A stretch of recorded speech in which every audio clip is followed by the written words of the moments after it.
On behalf of Suri, I welcome all the participants of this webinar. Today's session is going to be led by Sharath Chandran. So I've been given the privilege of introducing Sharath to all the participants here for possibly no other reason than Suri thinks I am among the oldest here in this group now. Not that. That's so good. So Sharath, I think to the practitioners here at the Madras Bar, he needs no introduction, though probably a little junior in standing at the bar. He's a veteran of many legal battles. I see from his bio that he has completed his graduation in economics, which was something that I did not know before. After his graduation in economics, in course of which he also got a scholarship, Arjun Gnana scholarship. He went on to do his law at ILS. In the final year, he was the topper, and he bagged 2 gold medals, apart from 15 subject medals. And he was handpicked to be the research assistant of the then Chief Justice of India.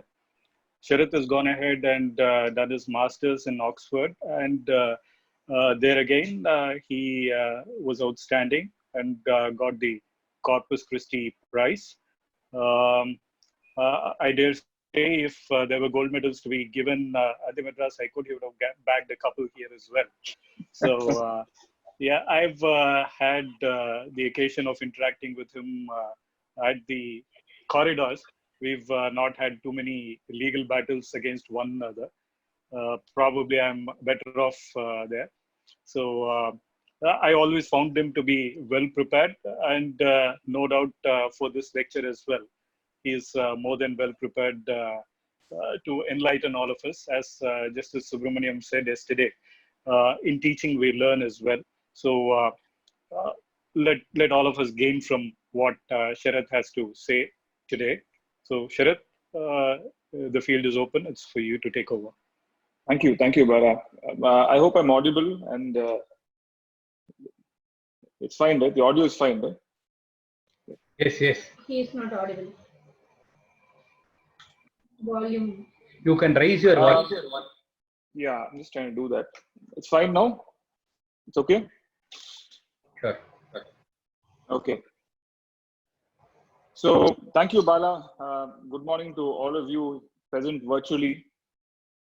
Today is actually a role reversal, because as juniors, we've had an intellectual feast for the past month or so. So various webinars have been put up on various topics of law. And in this lecture series, the listeners have now become speakers. So the juniors have been now encouraged to speak, and I think that's a great initiative. I'm thankful to... I'm sorry? You will have to raise your voice. We are not 1 minute, sir. Can you hear me? Little more.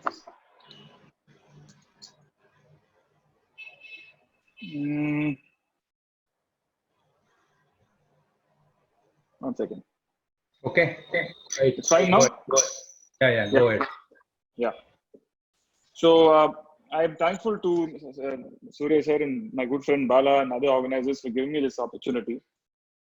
I'm like the opening batsman, so to speak, because it's the first lecture. And the lecture, the topic that's been given to me today is of some interest, because Section 34 has been a minefield of litigation for the past 24, 25 years that the Act has been on the statute book. And as you know, it has been the subject matter of so much of interpretation and in various judicial decisions that it is not surprising that you cite one case and you will find another case with exactly the opposite proposition. So today, my main aim is to see, by presenting all the cases before you, and then seeing if you can have the principles culled out and presented with some clarity, so that all of us here are aware as to what are the grounds on which the award can be assailed. Now, as most of you would be aware, the background to the 1996 Act, the 1996 Act actually rests on 3 foundation elements. Number 1, on fairness. Number 2, speed. And number 3, economy. not necessarily in that particular order, but these are basically the three fundamental elements, with a fourth overarching element of minimum judicial intervention that you see in section 5 of the Act. Both during the process of arbitration and after the award, the Act is designed in such a way so as to make a way for minimum judicial intervention. Now, this has been just to take you back a few years back, this has been historically the practice in the field of arbitration to give a very narrow ground for challenge of an award. This is because in an old case way back in 1857, it's a landmark decision of Hodgkinson versus Fernie, where Justice Williams had said that the reason for this particular limited challenge is because you have chosen your own tribunal, so you are bound by its own decision. It's a rather cynical way of putting it, but the principle of minimum judicial interference basically stems from the fact that you, having chosen your own private tribunal, you are necessarily bound by the decision that it gives. This is subject to only two exceptions. One is if the award is obtained by fraud, and two, if it is obtained by way of corrupt means. Now, English courts then decided, okay, you will have to somehow have a third ground. And they invented a third ground. That is to say, a manifest error apparent on the face of the record. Now, this particular principle was applied in India in a very famous decision called Chamse Bhara versus Jivraj Balu Spinning. This is 1923, appeals cases, page 480. This was a case which arose. This was an appeal that arose from the Bombay High Court, and the question was whether the High Court could interfere and set aside an award on a mixed question of law and fact. The Privy Council said that yes, you have the jurisdiction to set aside an award on a question of law, but that question of law must necessarily emanate from the record, basically like an Order 47 standard, where you say that the error must be apparent on the face of the record, and it cannot involve a probing into the facts. However, if an error is apparent on the face of the record, and if the legal proposition on the basis of which the award is given is found to be erroneous, there was a limited jurisdiction to interfere. Now, in India, the first statute that actually kind of laid down a coherent mechanism for challenge is the Indian Arbitration Act of 1899, which was basically applicable to only the presidency towns, that is the towns of Bombay, Madras, and Calcutta. And section 14 of that act permitted a charge only on the two traditional English grounds, that is to say misconduct and improper procurement, that is by fraud. This Chamse Bhara principle of error apparent was also recognized by the Indian Supreme Court much later. So you had a third ground which operated above these two grounds also. This mechanism continued for the 1940 Act also. You remember the precursor to the 1996 Act is the Arbitration Act of 1940. Now, under the Arbitration Act of 1940, as some of you would be aware, the award had to be filed into court, and the court would then make it a rule of court. And in the process, you had to get over, the award could be assailed on one or more of the grounds specified in section 30 of the Arbitration Act of 1940, which basically mirrored the two earlier grounds under the 1899 Act. For example, that if it is procured by fraud, if it is procured by corruption, and a third ground, that is to say that if it is in contravention of section 35 of the then Arbitration Act of 1940, which just to make it simple, it was nothing much. It basically said that if the arbitral tribunal proceeded parallelly with a judicial proceeding, and if the judicial notice of judicial proceedings was given to the arbitral tribunal, and the arbitral tribunal ignored the judicial proceeding and went ahead and passed the award would be null and void. This was a narrow ground, which was the third ground available under the 1940 Act. You also had, again, the Chamse-Bada principle, which was error apparent on the face of the record. Now, this was the only ground of challenge. Now, the only issue in the 1940 Act was that the 1940 Act did not permit a challenge on facts. Factual scrutiny was completely ruled out. And you also had a very peculiar situation in 1940 Act, because the 1940 Act did not mandate that the arbitrator must give reasons. Now, if you look at Section 31 of our Act today, there is a role reversal. The arbitrator should give reasons unless the reverse, that the parties say that reasons are not required. Under the 1940 Act, it is exactly the opposite. You had the arbitrator was not required to give reasons. So that obviated one additional ground, that the reasons are perverse. So that ground can never be taken in the 1940 Act. Now, in this state of the law, I mean, this is in the domestic arbitration, as far as domestic arbitration was concerned. Insofar as the foreign awards were concerned, you had the Arbitration Protocol of 1937 and the Foreign Awards Recognition and Enforcement Act of 1961. So these three enactments, that is the 1940 Act, the 1937 Act, and the 1961 Act, basically controlled both the challenge procedure to domestic as well as foreign awards. Now, as you know, in 1985, the United Nations had set up a commission, and that commission had submitted what is known as the model law for international commercial arbitration. Now, the model law was basically a code of 36 articles. And that was the model. The United Nations then told all the signatories, said all the member countries, saying, you please consider applying this to your respective jurisdiction. We have discussed it amongst all international jurists, and we've arrived at a common set of principles in these 36 articles. Please place it and amend your national laws if you find it suitable. In 1996, this present act came into force, and it is largely modeled on the model law. That is to say, the model law is, if I can say, I mean, I'm just going to show it to you in a couple of minutes.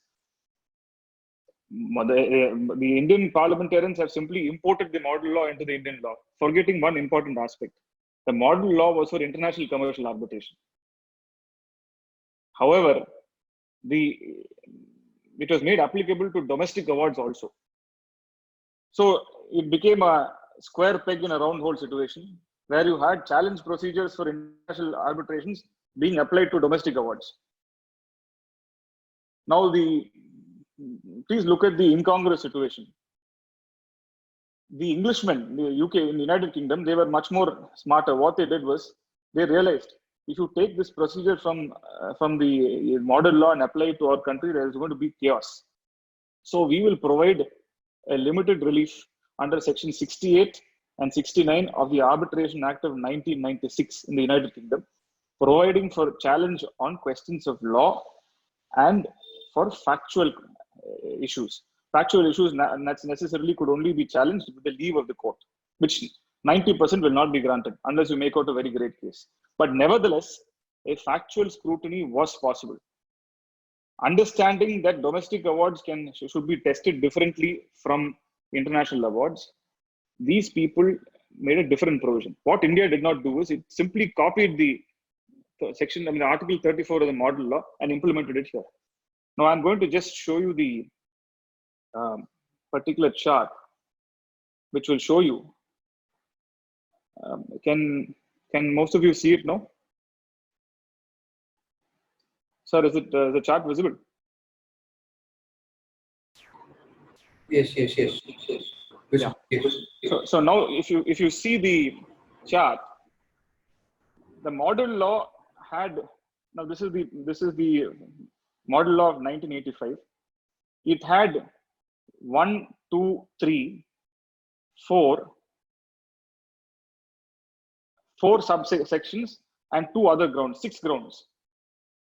Now, what the Indian Act did was, it broke the first ground, that is number 1 here, into 2 grounds. That is, party to the arbitration agreement was under some incapacity, became a separate group. and the rest of the article became another ground. So you had 5 grounds, 5 plus 2, whereas the model law had 4 plus 2. But basically, it is a cut copy paste from the model law. If you see the comparison, it is almost identical. Now, what are these grounds here? If you see 1, 2, 3, 4, 5, the first 5 grounds falling under section 34, subsection 2, subsection 2A is confined to issues which the party must prove. Merits review is possible only in 2 grounds. That is, for example, if the subject matter is non-arbitrable, that is under B, clause B1 and clause B2, which is in conflict with the public policy of India. What our parliamentarians did not, unfortunately and unwittingly did not see, is that under the model law, this particular public conflict with public policy of India, which is ground number 2 in section 34, can only be serious procedural irregularities. It was not relatable to a challenge on merits. If there is a serious procedural lapse, it could be challenged. But what they did was they imported this and they put it to domestic laws, with the result that even manifestly perverse awards became immune from challenge. Because as you know, I will circulate this chart at the end of the thing to Suryanarayan sir. But you can just bear in mind that this particular chart highlights that the model law, basically the Arbitration Act is a mirror of the model law. Only difference being the first ground of the model law is broken into 2 grounds. So instead of 4 plus 2, you had 5 plus 2. That's all. Just moving on to, now as you know, the 7 grounds, original 7 grounds which were there, were the exclusive grounds. Now under section 5 of the Arbitration Act, you have to make out a case within these 7 grounds. Now, you must understand that the 1996, under the 1996 Act, challenge to an award, direct challenge to an award is exclusively housed in section 34. You cannot file a CRP under Article 227 questioning the award. That, if you look, the latest judgment on the point is Sterling Industries versus Jayaprakash Associates, which was civil appeal numbers 7117 and 7118 of 2017. The judgment of a 3-judge bench dated 10/7/2019, holding that a petition under Article 227 is not maintainable to set aside an arbitral award. So it is an exclusive challenge procedure, which has been conceived by Parliament. Now, as you see, there were originally 5 out of these 7 grounds. 5 grounds pose no special difficulty because it is the incapacity of a party, invalidity of an agreement, defective notice of a constitution of a tribunal, disputes which are or disputes which are outside the terms of reference, defective composition of a tribunal. These are the 5 grounds. They're self-explanatory. The real problem came with the 7th ground, which is public policy, because nobody really knew what public policy was. Now, as far back as in 1921, the English courts had said public policy is an unruly horse. And this is exactly what has happened here in India as well, because in the initial 10-15 years of the Act, public policy went completely on a rampage. Now, being common, ours being a common law system, the natural tendency is to look what is public policy? You look to a case law. Which judgment has applied public policy? So when the first case came up, that was a Sawpipes decision, came up in 2003, the Supreme Court looked to a 1994 decision in Renu Sagar versus General Electric Company, 1994 Supplement 1 SEC, page 644. Now, Renu Sagar, interestingly, was a case which arose under the Foreign Awards Act of 1961. Section 7 of that act said that an award could be, you can refuse recognition of a foreign award if it is contrary to public policy. Now, in Renu Sagar, the Supreme Court interpreted that expression public policy to mean 3 things. Number 1, fundamental policy of Indian law. Number 2, interests of India. Number 3, justice or morality. Now, the difficulty and the obvious mistake, this is apparent if you see, If this conception of public policy is put into a domestic award, kindly see the incongruity. How can interest of India be in? I mean, it will be interest of India is usually a problem that arises in an international award which is being given enforcement here. But to say a challenge is possible on an international, on a domestic award, under the ground of interest of India, is clearly relevant to the fact that you have simply imported grounds available for international awards, domestic awards, and thereby created confusion. In Renu Sagar, these particular three grounds were laid down as the meaning of public policy. Thereafter, then what happened was, then people realized that patently illegal awards cannot be challenged. Then there was a big problem. The Law Commission was asked to look into the matter, and in 2001, Justice Jagannatha Rao submitted who was the then Law Commission chairman, submitted a report saying that domestic awards cannot enjoy the same degree of immunity as international awards, and therefore you need to add two. He compared the Indian Act to the UK Act and said, look at the United Kingdom. They have challenge on two grounds, that is on questions of law and limited issues on questions of fact. Why don't you incorporate it here? The Law Commission suggested the addition of a section 34 capital A to the Arbitration Act to incorporate two grounds. That is to say, an award can be challenged on a substantial question of law, and an award can also be challenged if it fails to give reasons. Now, this was recommended in 2001. As usual, the government sat over it for some time, then constituted another committee headed by the former judge of the Bombay High Court, Mr. Justice Saraf, to examine the report of the Law Commission. And in the meantime, the saw pipes, the landmark decision of ONGC versus saw pipes, was delivered by the Supreme Court in 2003. Now, this is important because it was the first case, or rather the most important case, which was where the Supreme Court was called upon to interpret the meaning of the term public policy, occurring in the original seventh ground of the 1996 Act. Justice M.B. Shah, who delivered the judgment to the court, he took note of one very interesting fact. If you see the judgment, there is a reference to a letter written by Nani Palkiwala to Justice Saraf, saying that an award which results in substantial injustice is contrary to public policy. So the Supreme Court caught on to that letter, caught on to the Law Commission report, and said, in public policy, we will now add a fourth ground, that is patent illegality. Now, what is this patent illegality? The Supreme Court divided it into two or three different elements. An award could be said to be patently illegal if it is contrary to a provision of a statute. It is patently illegal if it ignores the term of the contract. It is patently illegal if it ignores the provisions of the Arbitration Act. Three different elements of patent illegality. If you look at it, it corresponds to Section 28. If you look at Section 28 of the Arbitration Act, each of these three grounds can be related to the grounds there. That is to say, if you ignore the statute, it is patent illegality. If you ignore the Arbitration Act, it is a patent illegality. If you ignore the contract, it is a patent illegality. And there was also another ground which said, if the award is so unfair and unreasonable that it shocks the conscience of the court, it can be set aside. Basically, applying the old Wednesbury test. This is the first, according to me, it is the first application of Wednesbury. That if the award is so arbitrary and so unreasonable that it shocks the conscience of the court, you can set aside the award. So what was originally only 7 grounds became 8 grounds. In that 8th ground, you had these 3 grounds. So you see, what started off as 7 grounds was now expanding and expanding. The scope of review was expanding.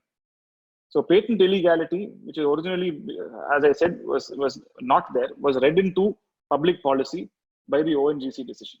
Now, naturally, this caused a problem because several eminent jurists like Falin Arman wrote articles saying, how can you have this? You have sent the 1996 Act back to the 1940 Act. You're expanding the scope of review of the courts. And in this situation, the government moved a bill in Parliament to amend Section 34. This was in December 2004. Now, as you know, the government was, the bill was tabled by then Law Minister Mr. Arun Jaitley, and as the government was the outgoing government, unfortunately, there was not even it was referred to the standing committee in the Rajya Sabha, and there was not even a clause by clause consideration. They simply said the proposals in the bill increase the scope of review of the award. We are not considering it. They simply consigned it, saying that we are not going to examine it. So all the efforts put in by the Law Commission, by the BP Saraf committee, were simply put aside to gather dust. Pursuant to this decision, naturally, there are several decisions like McDermott and others in 2006 where the Supreme Court has expressed its reservations in saw pipes, but it was never really overruled. Then in 2009, there was a decision of Justice Ravindran in what is known as the FISA developers case. That's 2009-17 SCC, page 796. Now, this is an important case because Hello. Someone here who's because this is an important case because the Supreme Court said if in assessing a Section 34 petition, you must keep in mind three principles. The 1996 first principle is the 1996 Act is a special act. The second principle is intervention is only on specified grounds. Third, the overall object of the act is speed and expedition, which will be frustrated if you keep entertaining challenges against awards. So this is known as the FISA developers principle. Now, this judgment was authored by Justice Ravindran in 2009. Very interestingly, Justice Ravindran wrote an article in 2013 in the Supreme Court cases. You will find that in 2013, 1 SCC Journal, page 47. He wrote an interesting article titled, "What Ails Arbitration?" And in that article, the very same Justice Ravindran who advocated for a very restrictive approach to intervention was driven to submit that you must have and retain the patent illegality test conceived in saw pipes. So saw pipes was found a very unusual person to defend it in the form of Justice Ravindran, who had attacked it 4 years earlier in the FISA developers case. And the reason why Justice Ravindran said that was, I'm just going to quote him because I think it's fascinating. He says, without patent illegality, it is a tempting license to unscrupulous arbitrators. So Justice Ravindran felt that, yes, if you see that article, he says, look at the quality of arbitrators who we are having here. They're passing awards randomly, ignoring the law, ignoring the provisions of the contract. You're having, what is the quality of you don't have a dedicated arbitration bar. You don't have dedicated institutional mechanism for arbitration. The quality of arbitrators that you're churning out is absolutely abysmal. How is it that you're going to say that in this situation, all the awards passed by them should not be scrutinized? It is abhorrent to justice if that happens. And he said that you can, in order to prevent intervention, it's not enough if you prevent intervention without curing the problems with the intervention. That's important. And this is a very important and very wonderfully written article by Justice Ravindran. I would request all of you to just read it. And it gives you a real insight in the problem which we are facing even today. This is in 2013. Now, in 2014, finally, the Law Commission said, okay, we will have a relook at the Arbitration Act because this saw pipes decision, this patent illegality test was put to various conflicting interpretations by courts. Let's have a relook at the whole provision. Justice Shah, who headed the 246 Law Commission, the report was submitted sometime in 2014, and it said, let us retain patent illegality as the 8th ground of attack, but let us introduce a proviso saying you cannot reappreciate evidence. Patent illegalities can be there. Yes, it is a ground of attack, but you cannot erroneous application. For example, if you remember very clearly, as I said, original conception of patent illegality was if you ignore the statute, patent illegality. If you ignore the contract, patent illegality. If you ignore the Arbitration Act, patent illegality. Now the Law Commission said merely erroneous application of law is not a patent illegality. And while examining patent illegality, you cannot reappreciate evidence. So it gave up, yes, you can have patent illegality, but the scope was severely narrowed. And the other ground, which is the morality and justice ground, which is the other ground of public policy, was also amended or recommended to be amended to say it includes the most basic notions of morality and justice. It is not anything that it is most basic notions of morality and justice. 2 months after this Law Commission report was submitted, the Supreme Court delivers a judgment in a case called Western GECO. It's 2014, 9 SCC, page 263. Now, in this case, the Law Commission, as you remember, said, you have to to the original driving test. The Supreme Court took a diametrically opposite view. What it did was, it added 3 more components to the fundamental policy of Indian law. That is to say, fundamental policy of Indian law will now mean that whether the arbitral tribunal has adopted a judicial approach or a juristic approach. That is to say, whether the arbitral tribunal has acted fairly, reasonably, objectively. The second juristic principle was whether the arbitral tribunal complied with the principles of natural justice. And the third principle was whether the findings of the arbitral tribunal was perverse, and perversity was with reference to the Wednesbury test. Now, the problem here is, if you apply Wednesbury, it is a factual review. And you know the Law Commission had recommended saying you should not have factual review at all. So when Western GECO did was, you had originally 4 grounds in public policy, which is saw pipes.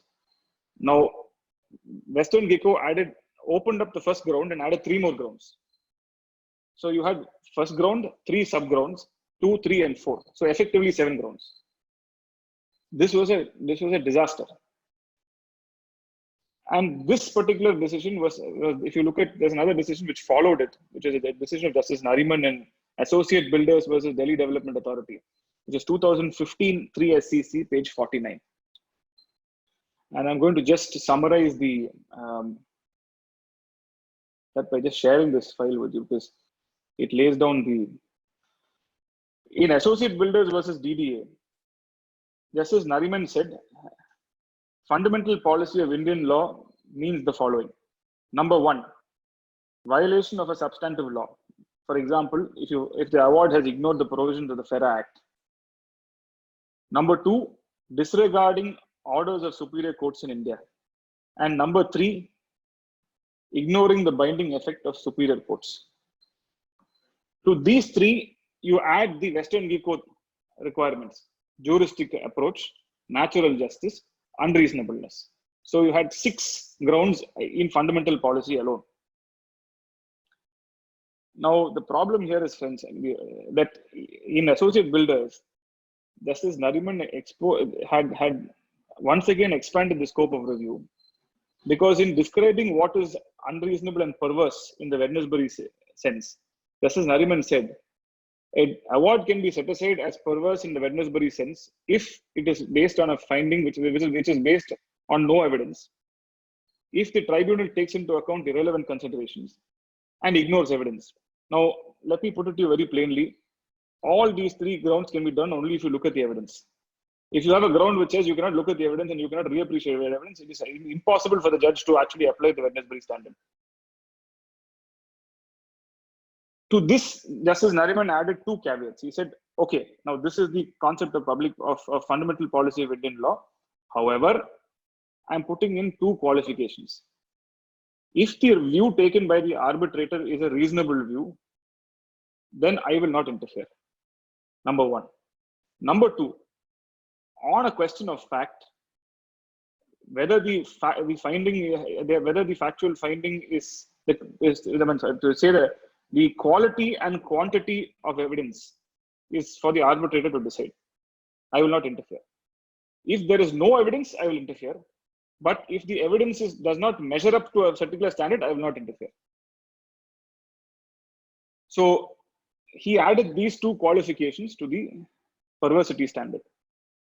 Now, the Law Commission was very alarmed. Because what Western Geco and DDA did was to completely demolish its report, which I had submitted in the 246th report.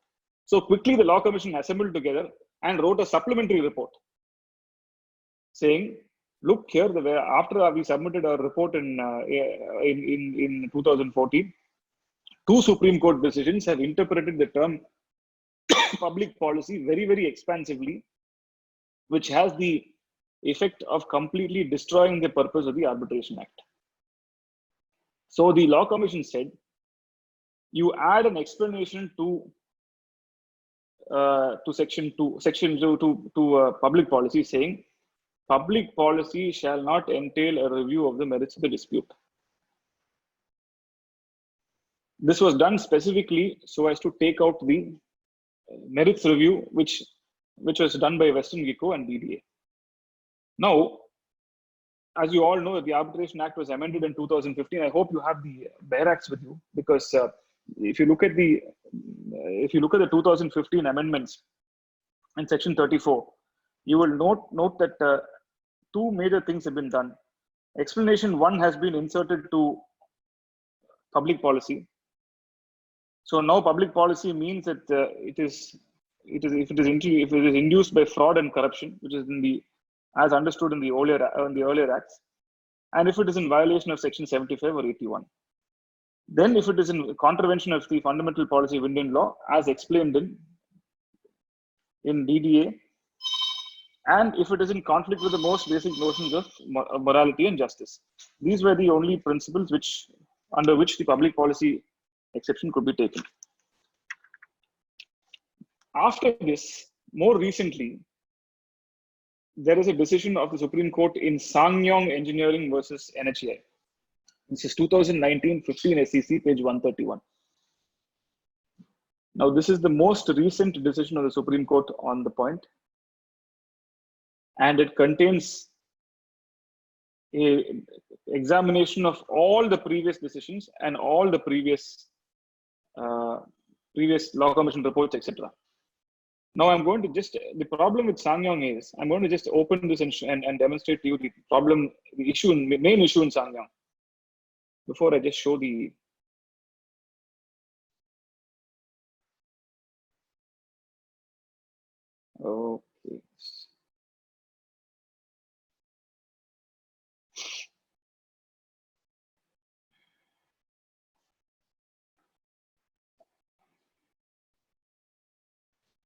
okay.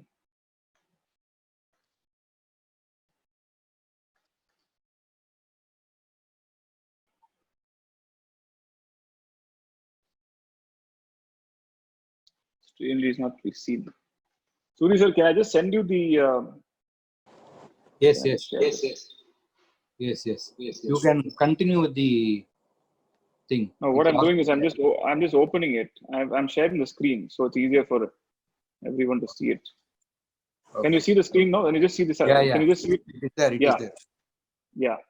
So if you look at this particular decision, kindly see the left column is the decision in SsangYong, and the right column is the equivalent of the decision in 2015 3 Delhi Development Association. Both the judgments were delivered by Justice Nariman. In SsangYong, Justice Nariman says, please see the underlined portion. In short, the Western Geco ONGC, as explained in paragraphs 28 and 29 of Associate Builders, would no longer obtain, as under the guise of interfering with an award on the ground that the arbitrator has not adopted a judicial approach, the court's intervention would be on the merits of the award, which cannot be permitted. Now, what is paragraph 28 and 29? Please look at the right column. The right column will show paragraph 28 in Delhi Development Association is nothing but an extract of Western Geco containing the 3 juristic principles. That is to say, juristic principles number 1, that is you must adopt a judicial approach. Juristic principle number 2, it should observe the principles of natural justice. Juristic principle number 3, Wednesbury's irrationality or unreasonableness. Right? Now look at paragraph, please look at paragraph 29. Paragraph 29 is nothing but an explanation of the first juristic principle. Paragraph 30 is nothing but an explanation of the second juristic principle. And paragraph 31 is nothing but an explanation of the third juristic principle. Justice Nariman has said in Sangyong that paragraphs 28 and 29 will no longer obtain, meaning thereby that paragraph 28 and 29 cease to be good law. Now, if he says paragraph 28 is no longer good law, the three juristic principles are completely gone by way of the amendment. The problem is,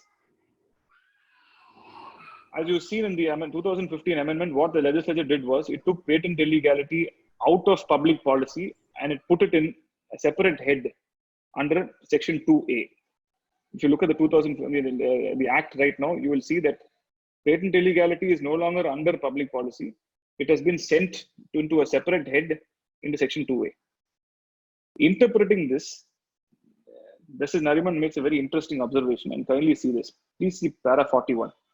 What is important to note is that a decision which is perverse as understood in paragraphs 31 and 32 of Associate Builders, while no longer being a ground of challenge under public policy in India, would certainly amount to a patent illegality appearing on the face of the award. Now, this is the problem, because once you have said in paragraph number 34 that paragraph 28 of DDA is gone, the three juristic principles are necessarily gone. After having said that, he says that his interpretation of the third juristic principle in paragraph number 31, that is this one, should now be used as a test for patent illegality. So what is taken out through the back door is into the front door is taken out through the bottom through the back door by saying, yes, three juristic principles are no longer relevant. However, the third juristic principle I will now apply for patent illegality. Now the question is this. Please read if you have kindly look at the act. Section 34 of the act says, Section 34 2A proviso, the award shall not be set aside merely on the ground of erroneous application of the law or by reappreciation of evidence. Now, if you are not going to appreciate evidence, how are you going to apply paragraph 31? Please tell me. This is the conundrum. If you cannot if you cannot reappreciate evidence, how you cannot obviously look at and say that this is based on no evidence, or it has the tribunal has taken into account irrelevant considerations, etc. So what is discernible is that judicially now some more intervention has been permitted, because para 31 of Delhi Development Association has been read to be the law in Sangyong.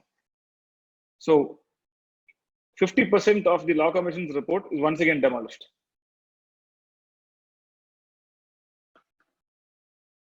Now I just shared this particular draft. I mean, this is the present position, which is basically the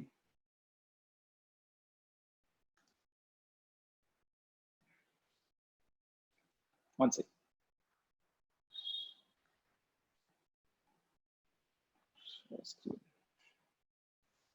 Please look at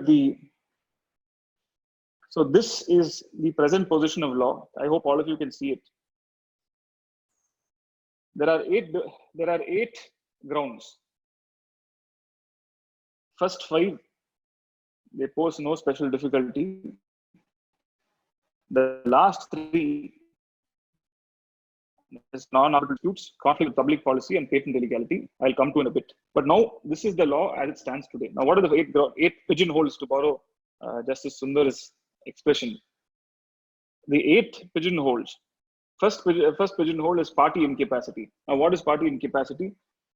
The Delhi Jal Board case says if the respondent is a minor or a lunatic or suffers from some other mental or legal incapacity, that is the incapacity. That doesn't pose any difficulty.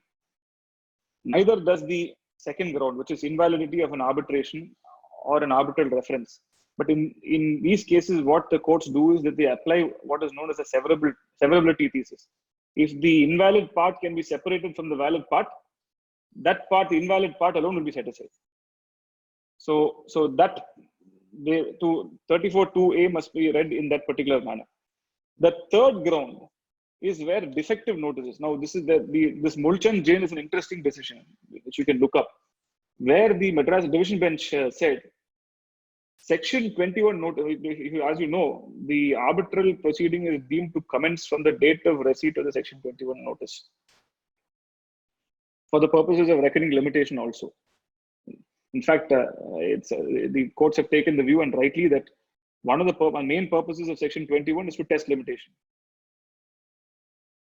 In Mulchand Jain's case, Justice Sundaresh and Justice Jayachandran have taken a view that non-receipt of a reference notice would amount to defective notice within the meaning of Section 34(2)(a)(3), and that the entire award is deemed to be set aside. And in that particular case, the respondent could not even initiate a fresh arbitration, because if you do not send a proper 21 notice, limitation is not sailed.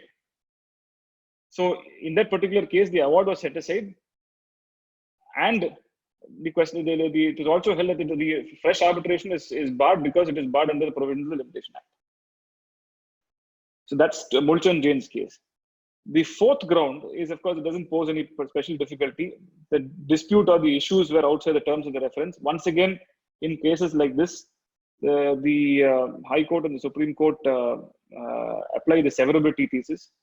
If the issues, some of the issues are within the terms of the reference, that is severed from the invalid portions, and then the invalid portions are set aside. Now, the fifth and the sixth grounds have generated some good litigation, which I just wanted to. Now, you kindly see the fifth ground. This is the defective constitution of the tribunal. There are two decisions, which the first decision is the Shriram transport case, which is a judgment of Justice Asha earlier this year. In that particular case, there were 3 arbitration contracts. All the 3 arbitration contracts provided for different appointment procedures. The insurance company invoked one clause, appointed one arbitrator to decide 3 disputes arising out of 3 contracts. So in that situation, the learned single judge has held that where the appointment procedure differs from in each contract, you cannot appoint one arbitrator for 3 particular different contracts, and the award was set aside because the agreed procedure was not followed. This is the decision of the Madras High Court, the first decision. Last month, another decision came, which is a judgment of the Supreme Court, where 3 different, there is no difference in the composition of the tribunal. The only difference was when one agreement said venue of arbitration shall not be Delhi but Calcutta. That was the difference. So the Supreme Court said, yes, you had 3 different agreements. However, if you did not object before the arbitrator, it is deemed to have been waived. So applying Section 4 of the Arbitration Act, the Supreme Court said a defective composition of the tribunal where the composition of the tribunal itself did not vary across any of the different agreements can be waived. You can, this is the contrast with the Madras case, where the Madras case, where the composition of the tribunal itself varied in each of the 3 contracts. So there's no question of applying waiver. So these 2 decisions, this is the judgment of Justice Lalit is the latest on the point, and more, so you can just look it up for reference. Then we come to the 6th ground, which is the non-arbitrable disputes. Now you have, the basic test is this: in rem decisions cannot be the subject matter of arbitrations. Now, what are in rem decisions? Admiralty, matrimonial disputes, trusts. So these kind of disputes cannot form the subject matter of an arbitration. It's been carved out judicially. The Act does not say anywhere that these disputes are not arbitrable. By way of judicial decisions, certain categories of cases have been deemed to be non-arbitrable. The most exhaustive list I could find is the decision of Justice Chandrachud in 2016 10 SEC, page 386, which contains a list of 7 grounds. I'm sorry, 7 grounds. 7 grounds where the disputes are not arbitrable, cannot be subject matter of arbitration. Now, I must also point out to you that whether a landlord-tenant dispute can be referred to arbitration is being referred to a larger bench. The earlier decision in Himangani was doubted. 1710 SEC page 706 was doubted subsequently by Justice Nariman in Vidya Drolia's case, and a three-judge bench has reserved orders on 4/2/2020. So whether a landlord-tenant dispute can be referred to arbitration or not is now pending before a larger bench for adjudication. This is the sixth ground. Now we come to the two problematic grounds, that is the conflict with public policy and patent illegality. Patent illegality, conflict with public policy after the SsangYong decision is limited to 1, 2, and 3. The first one, which is there in the section itself, if the award is procured by fraud or corruption, or in violation of section 75 or 81, which is basically nothing much. If you in a conciliation proceeding, there is a record and which is confidential, and the arbitrator relies on that confidential record and violates the confidentiality clause, the law declares that the award will become invalid. That is section 75 and 81. Then the second ground of public policy is fundamental policy of Indian law, which is now restored to the original Renu Sagar test.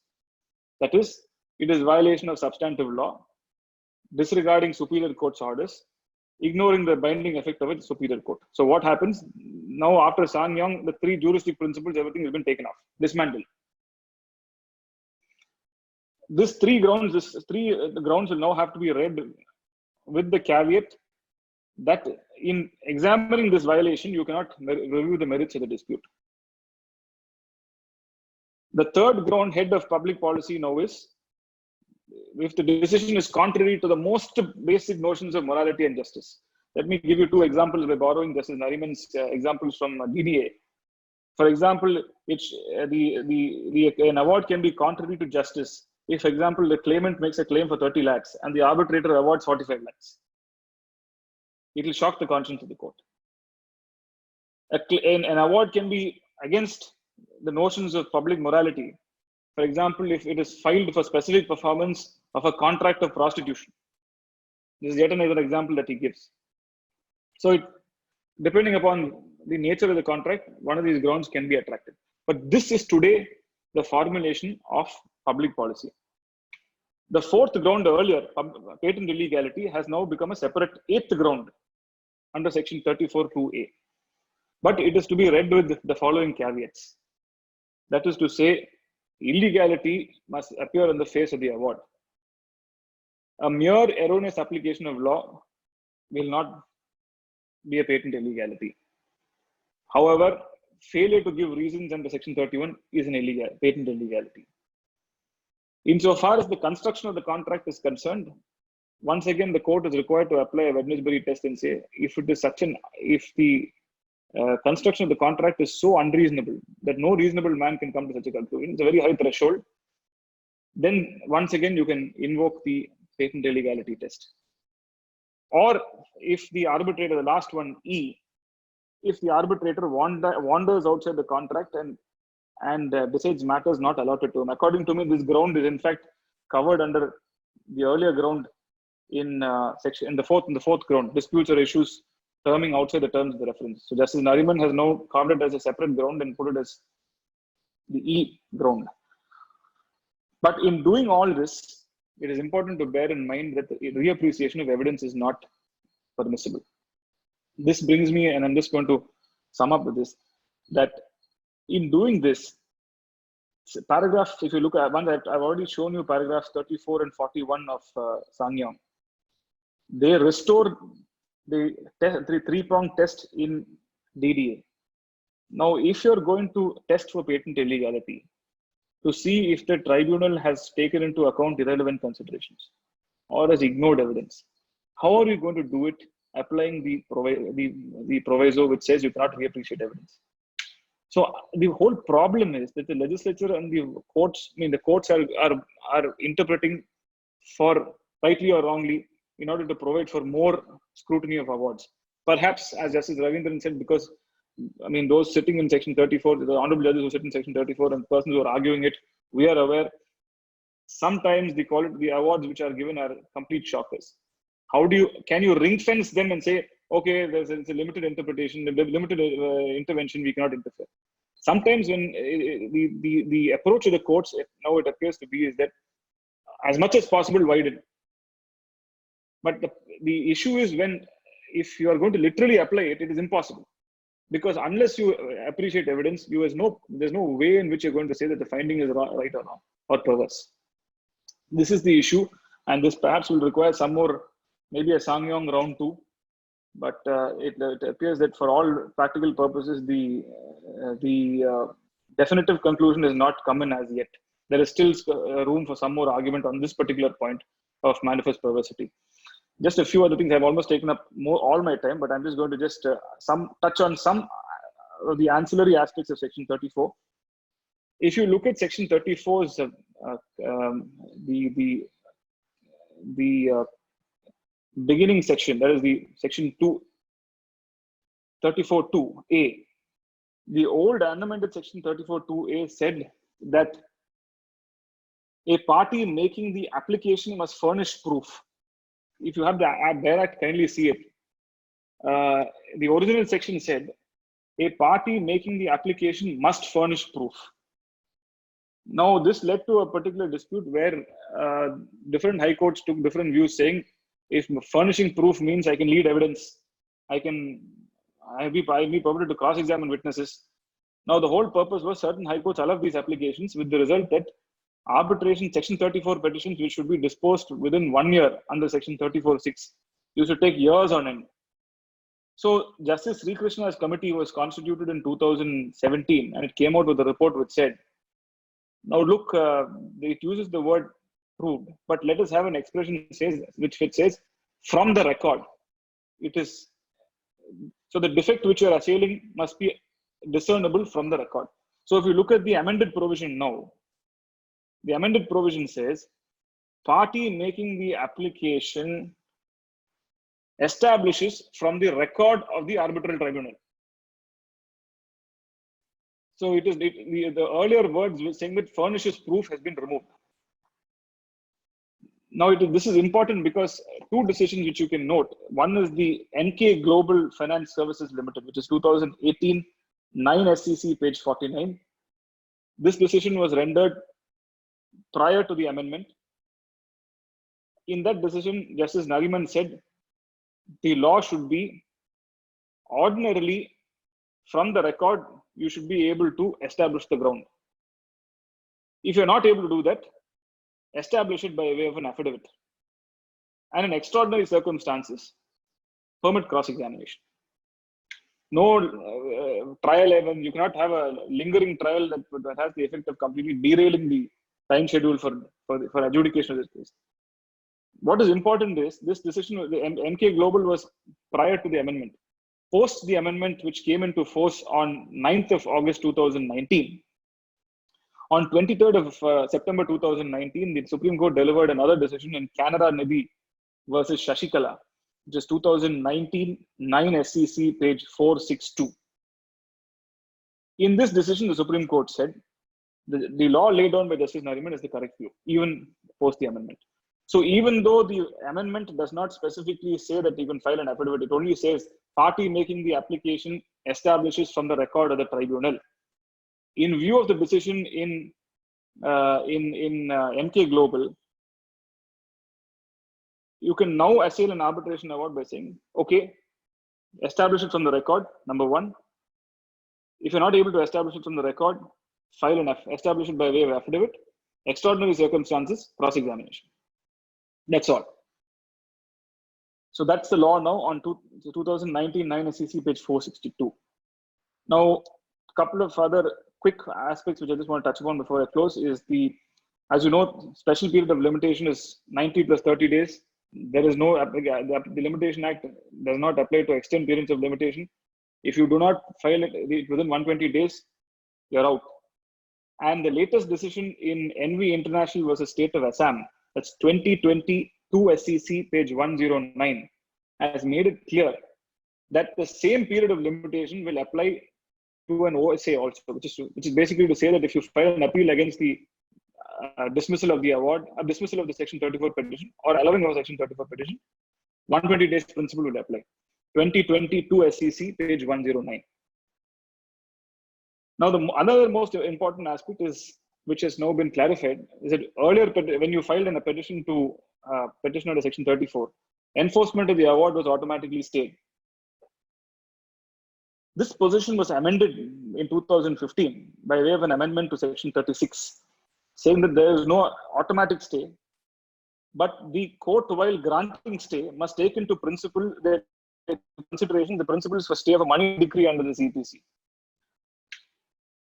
Now, the Supreme Court had an occasion to consider section 36 in PAM Developments Private Limited, 2019 8 SCC, page 112. And in that decision, the Supreme Court, this is an appeal from Calcutta, and the Calcutta High Court had granted an unconditional stay of a money decree in favor of the state of West Bengal. Against the interim order, the contractor went to the Supreme Court. The Supreme Court said that post the amendment, an unconditional stay is not possible, and that a conditional stay of ordinarily 50% should be put. So what they did was they set aside the order of the High Court, restored the order, set aside the order of the High Court, directed that 50% of the amount should be deposited, with a further direction that the 50% amount can be withdrawn. So it is a very, very radical decision. 2019 ACC, page 112, decision of Justice Nariman and Justice Vineet Saran. The last aspect, because I've run out of time, is something of very practical significance. Most of us know when we file a section 34, we have to issue a prior notice. But the Supreme Court in 2018 9 SCC, page 472, has already held that notice under section 34(5) is only directory. It is not mandatory. But as you know, the original site section will never number it unless you issue a prior notice. But this is, of course, one of the many quixotic issues with our original site registry, but nothing to do with the law. So I have taken up my 1 hour, and thanks once again for giving me a patient hearing. And I hope I've been able to pull together various different stands in this topic. Thank you.